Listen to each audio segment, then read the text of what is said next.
बिस्मिल्लाहिर्रहमानिर्रहीम। हमारे चैनल में आपका स्वागत है। मैं सब लोगों की आवाजें हैरत से सुन रहा था जो आपस में बातें कर रहे थे कि यह लड़का इस घर में कैसे रहता है, क्योंकि यह घर तो 20 सालों से बंद पड़ा है। मैं लोगों की बातों पर हैरान हो रहा था क्योंकि मेरे साथ तो एक आदमी और उसकी बेटी पिछले 10 सालों से इस घर में रह रहे थे। फिर ये लोग खड़े होकर कैसी बातें कर रहे थे। मैं लोगों को यकीन दिलाने की पूरी कोशिश कर रहा था कि मेरे साथ 2 और लोग भी इसी घर में रहते हैं, लेकिन वे कहने लगे, तुम अंधे हो, तुम्हें क्या पता कि वे लोग कौन हैं। मैं अंधा जरूर था, लेकिन उस बाप बेटी की आवाजों को कैसे भूल सकता था जिनके घर में मैं 10 सालों से रह रहा था। तभी एक आदमी आगे बढ़ा। उसने मेरे कंधे पर हाथ रखा और कहने लगा, बेटा, यह घर तो 30 सालों से बंद पड़ा है। कहीं तुम्हारे अंधेपन का फायदा उठाकर कोई जिन्न तो तुम्हारे साथ नहीं रह रहे। उसकी बात ने मेरे वजूद में सनसनी दौड़ा दी। मैं उस लड़की को कैसे भूल सकता था। उसकी हंसी की चंचल आवाजें मैं अपने आसपास महसूस करता था। उन सबको यूं ही बातें करता छोड़कर मैं अपनी लाठी की मदद से चलता हुआ एक पेड़ के नीचे बैठ गया। माँ जी की यादें मेरे जहन में घूमने लगीं। वो मेरी जिंदगी का एक बदतरीन दिन था जब मेरे मामा ने मेरा हाथ थामा और कहा, आओ मेरे साथ, मैं तुम्हें एक जगह ले चलता हूं। मैं उस वक्त 8 साल का एक मासूम बच्चा था। मेरा नाम बिलाल था। मेरी बिनाई उस वक्त खराब हो गई थी जब मैं 1 साल का था। पैदाइश के वक्त मेरी आंखें बिल्कुल ठीक थीं, लेकिन 6 महीने की उम्र में मैं बीमार रहने लगा। जब अम्मी मुझे एक डॉक्टर के पास ले गईं, तो उसने एक गलत इंजेक्शन लगा दिया, जिसकी वजह से मेरी आंखें हमेशा के लिए चली गईं। बचपन से ही अपनी आंखें खोने के बाद मेरी अम्मी की जिंदगी ने वफा नहीं की और वो भी मुझे छोड़कर हमेशा के लिए सो गईं। अब्बू ने न जाने किस बिना पर अम्मी को तलाक देकर पहले ही दूसरी शादी कर ली थी। वो मुझे अपने पास रखने को बिल्कुल तैयार नहीं थे। अम्मी और मैं शुरू से ही मामा के पास रहते थे। मैं 8 साल का हो गया था, लेकिन वो मेरे साथ एक मासूम बच्चे की तरह ख्याल रखती थीं, क्योंकि मुझे कुछ भी दिखाई नहीं देता था, लेकिन मैं हर चीज को बड़े अच्छे से महसूस कर सकता था। अम्मी के मरने के बाद अब मेरा ठिकाना मामा का घर था, लेकिन मैं महसूस करता था कि मेरी मामी मुझे 1 मिनट भी बर्दाश्त करने को तैयार नहीं थी। फिर भला एक अंधा लड़का उन्हें जिंदगी में क्या सहारा दे सकता था। उन्हें मुझसे कोई उम्मीद नहीं थी, इसलिए एक दिन उन्होंने मेरा हाथ पकड़कर मुझे एक जगह छोड़ दिया। मेरे हाथ में मेरी लाठी थी और मामा ने कपड़ों की एक थैली भी मेरे हाथ में दे दी थी। वो मेरे ही कपड़े थे। मैं काफी देर तक उन्हें आवाज देता रहा, लेकिन वो शायद मुझे उस सुनसान जगह पर छोड़कर चले गए थे। यहां ना तो मुझे कोई आहट सुनाई दे रही थी, ना ही किसी की आवाज। मैं समझ गया था कि वो मुझे किसी जंगल में छोड़कर चले गए हैं। शायद वो कोई पेड़ था जिसके नीचे मैं बैठा था, क्योंकि उसके पत्ते हवा से गिर गिर कर मेरे मुंह पर लग रहे थे। मैं सोचने लगा कि अगर यह कोई खौफनाक जंगल है तो यहाँ के जंगली जानवर मुझे खा जाएंगे। इसी सोच ने मुझे वहां से उठने पर मजबूर कर दिया। अपनी लाठी का सहारा लेकर मैं चलते चलते न जाने कहां पहुंच गया। जब चलते चलते थक गया तो मैं एक जगह बैठकर रोने लगा। भले ही मैं एक अंधा बच्चा था, लेकिन मेरे भी जज्बात थे। मैं समझ गया था कि मेरे मामा मुझसे अपनी जान छुड़ाकर चले गए हैं और अब इस भारी दुनिया में मैं तन्हा रह गया हूं। मैं वहां बैठकर रो रहा था। अचानक किसी ने मेरे कंधे पर हाथ रखा। वो एक पुरुष की आवाज थी जो मुझे कहने लगा, क्या हुआ बेटा, तुम क्यों रो रहे हो। मैं रोते रोते कहने लगा, क्योंकि मेरी मां मर गई है और जिनकी मां नहीं होती उनकी बदकिस्मती उनके साथ खड़ी होती है। मैं भी अपनी बदकिस्मती पर रो रहा हूं। इतनी सी उम्र में इतनी गहरी बात सुनकर वो शख्स कहने लगा, चाहे जितने भी बुरे हालात हों, हर हाल में अल्लाह का शुक्र अदा करना चाहिए। तुम मेरे साथ चलो। अगर तुम्हारे आगे पीछे कोई नहीं है तो आज से तुम मेरे साथ रहो। लोग सही कहते हैं कि अल्लाह एक दरवाजा बंद करता है तो 100 दरवाजे खोल देता है। उस शख्स ने मुझे अपने साथ रख लिया और अपने घर ले गया। मेरे कानों में एक बच्ची की आवाज आई जो मुझे देखकर कहने लगी, बाबा, ये कौन है।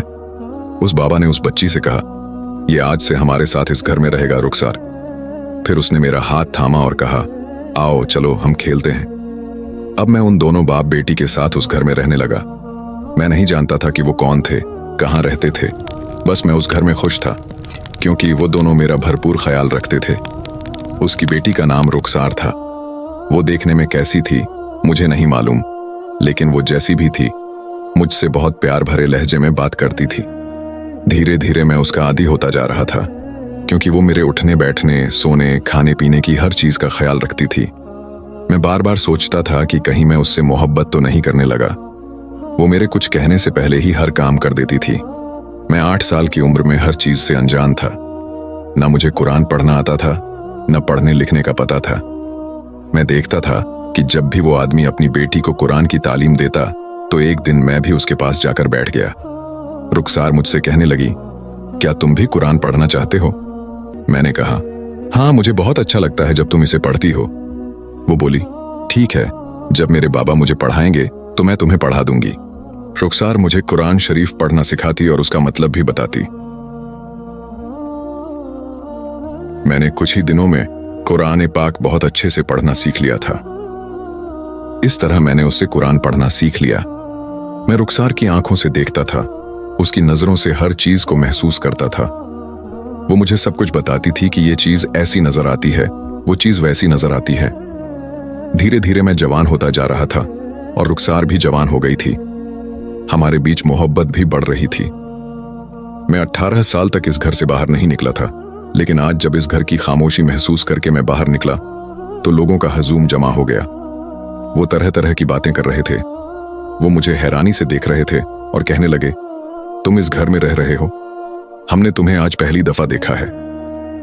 मैं हैरान था। मैं तो पिछले 10 सालों से यहां रह रहा था, लेकिन आज लोगों के मुंह से ये बातें सुनकर मेरा जहन बहुत कुछ सोचने पर मजबूर था। एक आदमी मेरे पास खड़ा हुआ और कहने लगा, यह घर तो 30 सालों से बंद पड़ा है, तुम किसके साथ रह रहे हो? मैंने उन्हें बताया कि मैं नाबीना हूं, मैं देख नहीं सकता। मैं दोबारा उस घर में जाना चाहता था, लेकिन लोगों ने मुझे जाने नहीं दिया। वो कहने लगे, तुम अंधे हो, तुम उन जिन्हों को नहीं देख सकते जिनके साथ तुम रह रहे हो। उनके लिए मेरी ये कहानी अजीब थी। अब मैं कहां जाता? मैं अपने घर का रास्ता भी भूल गया था, जहां मैं पिछले 10 सालों से रह रहा था। मैं एक बार रुखसार और उसके बाप से मिलना चाहता था। वो न जाने मुझे छोड़कर कहां चले गए थे। लोग उनके बारे में तरह तरह की बातें कर रहे थे कि वो इंसान नहीं बल्कि जिन्नात थे, लेकिन मैंने तो उनके साथ इतना वक्त गुजारा था, मुझे तो जरा भी नहीं महसूस हुआ कि वो इंसान नहीं, जिन्नात हैं। मैं तंग आकर मस्जिद के बाहर बैठ गया। तभी मस्जिद के इमाम हाजी साहब ने मेरे कंधे पर हाथ रखा और कहा, बेटा, तुम कौन हो? पहली बार तुम्हें इस इलाके में देखा है। मैं उन्हें बताना चाहता था कि मैं पिछले 10 सालों से यहां रह रहा हूं, लेकिन आज पहली बार घर से बाहर निकला हूं। लेकिन फिर मैंने सोचा कि ये हाजी साहब भी मेरी बात पर यकीन नहीं करेंगे कि मैं उसी घर में रहता हूं जिसके बारे में लोग कहते हैं कि वो आसिफ जादा। मैंने हाजी साहब से कहा, हाँ, मैं नाबीना हूं, इसलिए अक्सर अपने घर का रास्ता भूल जाता हूं। अभी भी मुझे याद नहीं कि मैं कहां रह रहा था। हाजी साहब बोले, अच्छा, तुम परेशान मत हो, मेरे साथ मेरे घर चलो। उन्होंने मुझे अपने घर में जगह दे दी।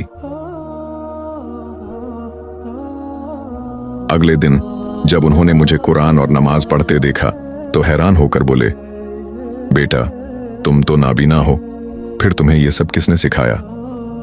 मैंने उन्हें पूरी कहानी सुना दी कि कैसे उन बाप बेटी ने बचपन से मेरा ख्याल रखा। उन्होंने न सिर्फ मुझे जवान किया बल्कि मुझे जिंदगी गुजारने के सारे तौर तरीके भी सिखाए। हाजी साहब बोले, लोगों का मानना है कि वो घर आसिफ जादा, लेकिन बेटा, कुछ जिन्नात बहुत नेक होते हैं, वो इंसानों से भी बढ़कर इबादत गुजार होते हैं। मुझे लगता है कि तुम्हारा वास्ता ऐसे ही नेक जिन्नात से पड़ा था जिन्होंने तुम्हारी जिंदगी बदल दी। उनकी बात सुनकर मेरा दिल बेचैन हो गया। मैं सोचने लगा कि न जाने वो मुझे चुपके से छोड़कर कहां चले गए। मैं हाजी साहब के साथ उनके मदरसे में जाने लगा। वहां बच्चों की चहल पहल और रौनक होती थी तो मेरा दिल लग जाता था। मैं अपने जैसे नाबीना बच्चों को तालीम देने लगा। एक दिन मैं मदरसे के हॉल में बैठा था, तभी मेरे कानों में 2 नौजवानों की बातें सुनाई दी। एक नौजवान दूसरे से कह रहा था, कल मैं पुराने कब्रिस्तान के पीछे वाले घर में गया था, वहां मैंने एक काले कपड़े पहने लंबे बालों वाली लड़की को देखा था। दूसरा नौजवान बोला, तुम वहां क्यों गए? तुम्हें नहीं मालूम कि उस घर में सालों से जिन्नात बसते हैं? कई लोगों ने उन्हें कब्रिस्तान में घूमते देखा है। पहला नौजवान बोला, हाँ, मैं इसी तसव्वुर के मारे वहां गया था, उन्हें देखने के लिए, लेकिन यार, लोगों की बातें सच साबित हुई। मैंने अपनी आंखों से उस लड़की को घूमते देखा। मेरे दिल में ख्याल आया कि कहीं वो लड़की रुखसार तो नहीं, क्योंकि आखिर वो भी तो एक जिन्नात थी। मैंने उसी जगह जाने का फैसला किया। मैं एक बार रुखसार से मिलना चाहता था, इसीलिए जैसे ही रात हुई मैं हाजी साहब के घर से निकला और लाठी के सहारे कब्रिस्तान की तरफ जाने लगा। मेरी हिस्सें बहुत तेज थीं, इसलिए मुझे रास्तों का अच्छा अंदाजा था। वैसे भी मैं कॉलोनी के मरने वालों की नमाज़े जनाजा में अक्सर जाता था और कब्रिस्तान तक पहुंच जाता था। अब मेरा रुख उसी कब्रिस्तान के पीछे मौजूद उस घर की तरफ था। मैं नहीं जानता था कि वो घर कहाँ है, लेकिन कब्रिस्तान में खड़ा होकर मैं आवाज़ों को महसूस करना चाहता था। मैं दिल ही दिल में रुखसार को याद करने लगा। वो जिन्न थी या लड़की, मेरे दिल में बस उसी के लिए मोहब्बत थी। इसीलिए मैं आधी रात को यहाँ मौजूद था। मैं पूरी रात कब्रिस्तान के बाहर बैठा रहा। रुखसार को याद करके मेरी आंखें भीगती रहीं, लेकिन वो मेरे सामने नहीं आई। अगर वो आती तो मुझे जरूर पुकारती। सुबह होने पर मैं हाजी साहब के घर की तरफ चल पड़ा। मैं नहीं जानता था कि वो मुझे यूं छोड़कर कहां चली गई थी। दुनिया वालों की नजरों में वो एक जिन्न थी, लेकिन मैंने तो उससे मोहब्बत की थी। जिस तरह उसने 10 साल तक मेरा ख्याल रखा था, मेरे ऊपर उसका एहसान था। एक रात में सोया तो मुझे अजीब सा ख्वाब नजर आया। एक लड़की थी जिसके बाल बिखरे हुए थे। वो जंगल बियाबान में जख्मी पांव के साथ भाग रही थी। वो बार बार मुझे मदद के लिए पुकार रही थी। अचानक मेरी आंख खुल गई। मैं उस लड़की को महसूस कर रहा था। वो इतनी खूबसूरत थी, न जाने क्यों ऐसा लग रहा था कि वो कोई और नहीं बल्कि रुखसार थी। मैं सोचने लगा कि इस ख्वाब की क्या ताबीर हो सकती है। कहीं रुखसार किसी मुश्किल में तो नहीं। अगली रात मैं फिर सोया तो वही लड़की दिखाई दी। वो कह रही थी, मेरी मदद करो, इस शैतानी आमिल ने मुझे अपनी कैद में कर लिया है, मुझे इससे बचाओ, इसने मेरा जीना हराम कर दिया है। मैं एकदम चौंक कर उठ बैठा। मेरी आंखों के सामने घुप अंधेरा था, लेकिन उस ख्वाब के जरिए मुझे रुखसार साफ दिखाई दे रही थी। वो यकीनन किसी परेशानी में थी। सुबह होते ही मैं हाजी साहब के पास गया। बातों बातों में उनसे पूछा, क्या इस इलाके में कोई ऐसा शख्स रहता है जो जादू टोना करता हो? हाजी साहब बोले, हाँ, 1 साल पहले ही वो इस इलाके में आया है। लोग उसे बहुत मानते हैं। न सिर्फ मर्द बल्कि औरतों की भीड़ भी उसके पास रहती है। लेकिन तुम उसके बारे में क्यों पूछ रहे हो? तुम कभी गलती से भी उसके पास मत जाना। मुझे वो कोई सही आदमी नहीं लगता। मैं किसी काम के लिए उसके पास नहीं जाना चाहता था। मैं सिर्फ उस जिन्नात रुखसार की तलाश में था। मैं उस आमिल के पास चला गया। मैं वहां खड़ा था कि एक आदमी ने मेरे कंधे को हिलाया और बोला, मैं कब से देख रहा हूं, तुम एक ही जगह खड़े हो। अगर तुम कोई काम करवाने आए हो तो आमिल साहब इस वक्त फारिग हैं, चलो उनके पास। मैंने अपनी लाठी उसके सामने की और कहा, मैं अंधा हूं, मुझे नहीं मालूम कि वो कहां बैठते हैं, इसलिए चुपचाप यहां खड़ा हूं। वो मुझे उस शैतानी आमिल के पास ले गया। मैं खामोश था। मुझे समझ नहीं आ रहा था कि कैसे पता लगाऊं कि उसने रुखसार को कहां कैद किया है। मेरी खामोशी से वो आमिल तंग आ गया। उसने अपने मुरीद को इशारा किया कि मुझे बाहर ले जाओ। जब वो मुझे बाहर ले जा रहा था, मैंने उसका हाथ थाम लिया। फिर अपनी जेब से कुछ पैसे निकालकर उसके हाथ पर रखे और कहा, मेरा एक काम कर दो, मैं तुम्हें कल इससे भी ज्यादा पैसे दूंगा। वो सोच रहा होगा कि भला इस नाबीना शख्स को मुझसे क्या काम पड़ सकता है। वो मुझे एक कोने में ले गया और बोला, जल्दी बताओ क्या काम है। मैंने कहा, मुझे बस एक बात पूछनी है, क्या इस आमिल के पास जिन्नात भी होते हैं? वो बोला, हाँ, वो अक्सर जिन्नात से अपने काम करवाता है। ना सिर्फ जिन्न बल्कि जिन्नातियां भी उसकी कैद में हैं। वो जब चाहता है उन्हें मजबूर करके अपने काम करवा लेता है। उसकी बातें सुनकर मुझे यकीन हो गया कि रुखसार वाकई उस आमिल की कैद में है। अब मुझे किसी भी तरह रुखसार को उसकी कैद से छुड़वाना था। मैं चुपचाप घर आकर सोच विचार करने लगा। मैं सोचने लगा कि उस आमिल के पास जाने के लिए मेरे पास दौलत होनी चाहिए, जो मेरे पास बिल्कुल नहीं थी। फिर मैंने एक जिन्न की मदद लेने का सोचा। मैं दोबारा उस आसिफ जादा घर में गया। वहां जाकर मैंने महसूस किया कि कोई मेरी बात सुनकर मेरी मदद करेगा।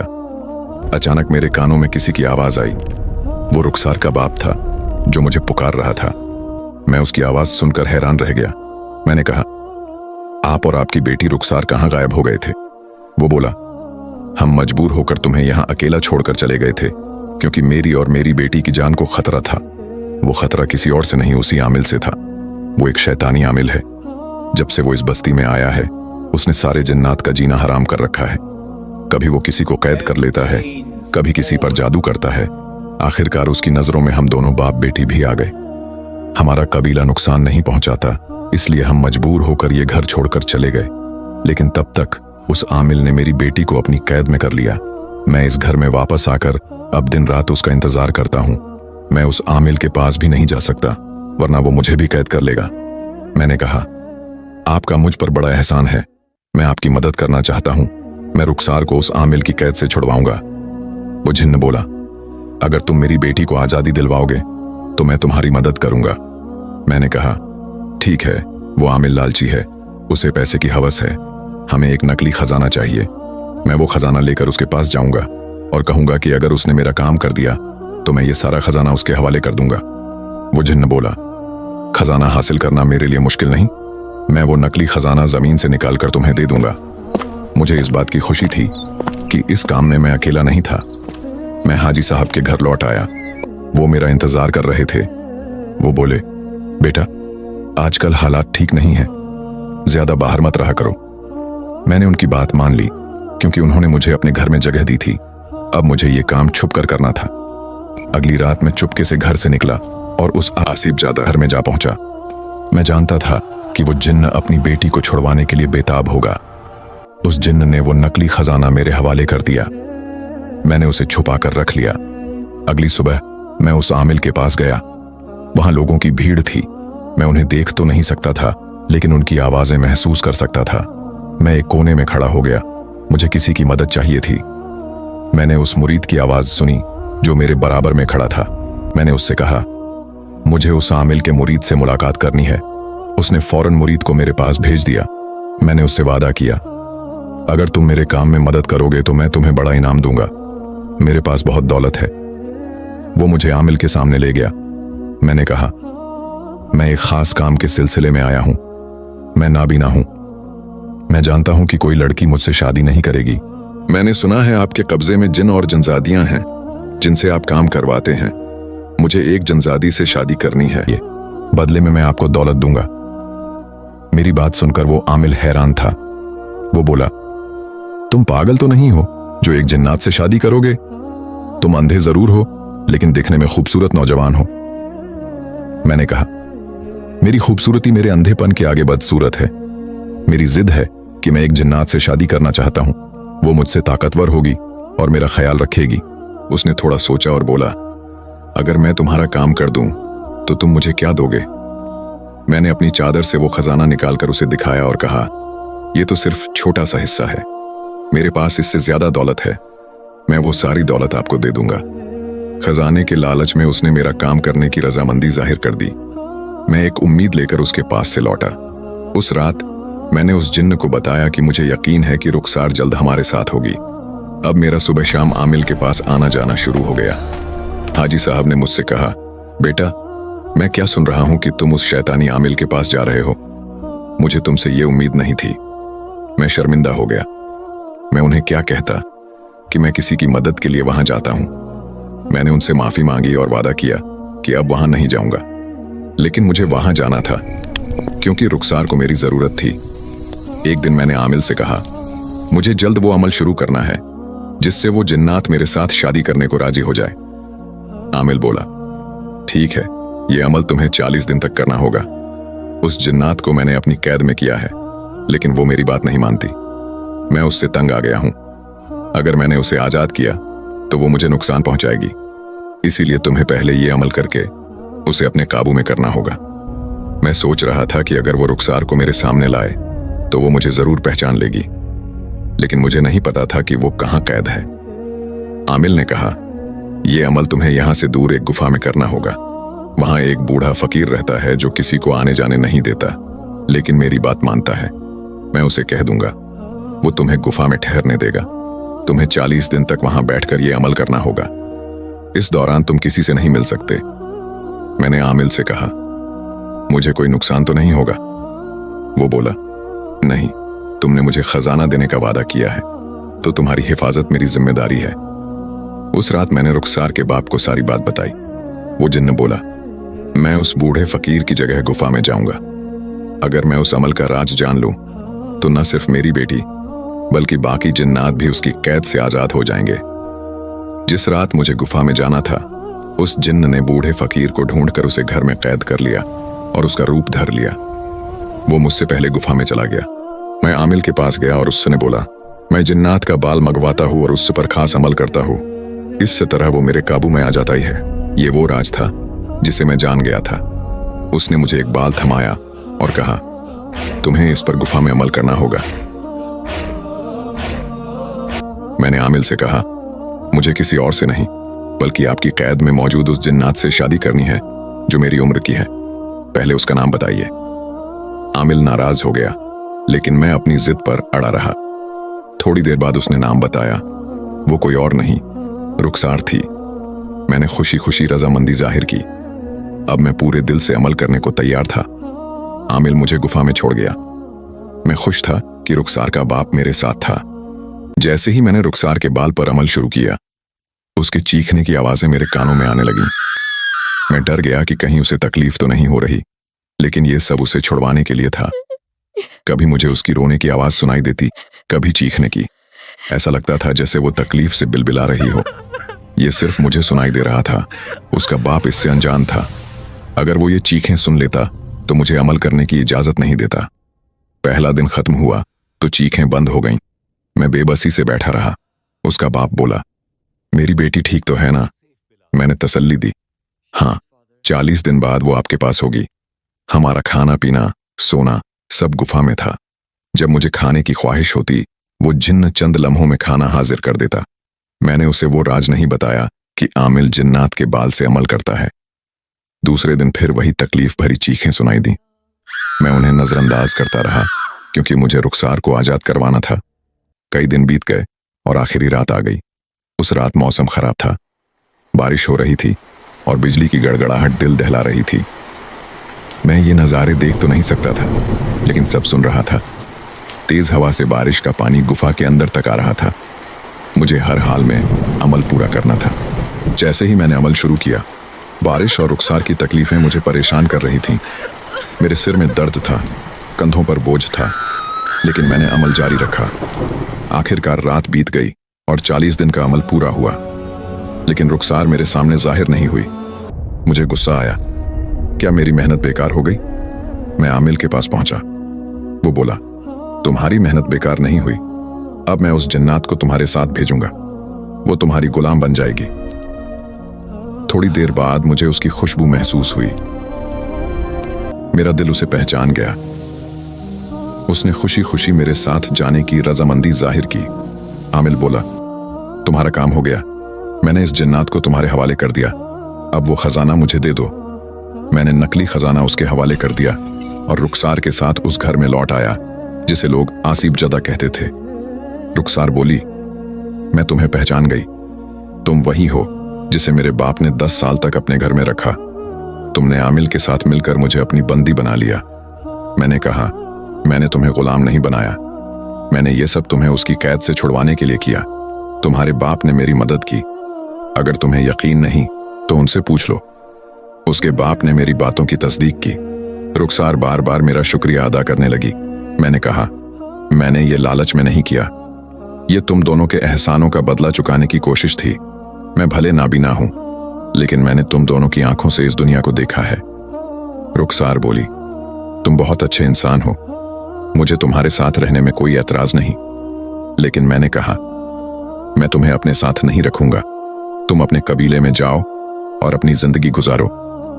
वो दोनों अपने कबीले में जाने के लिए रवाना हो गए। जाते जाते उसके बाप ने कहा, अब वो राज बता दो जिसकी वजह से हमारे कबीले के जिन्नात कम हो रहे हैं।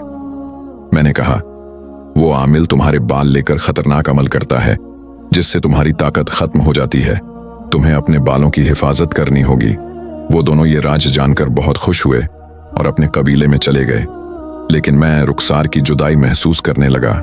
मेरी जिंदगी में किसी और की जगह नहीं थी, लेकिन उन दोनों का एक खास मकाम मेरे दिल में था।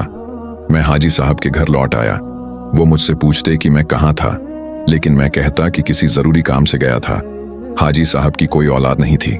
उनकी बीवी बोली, इस नौजवान की शादी करवा दो। ये भले नाबीना है, लेकिन बहुत समझदार है। हाजी साहब ने मुझसे शादी की बात की, लेकिन मैंने मना कर दिया।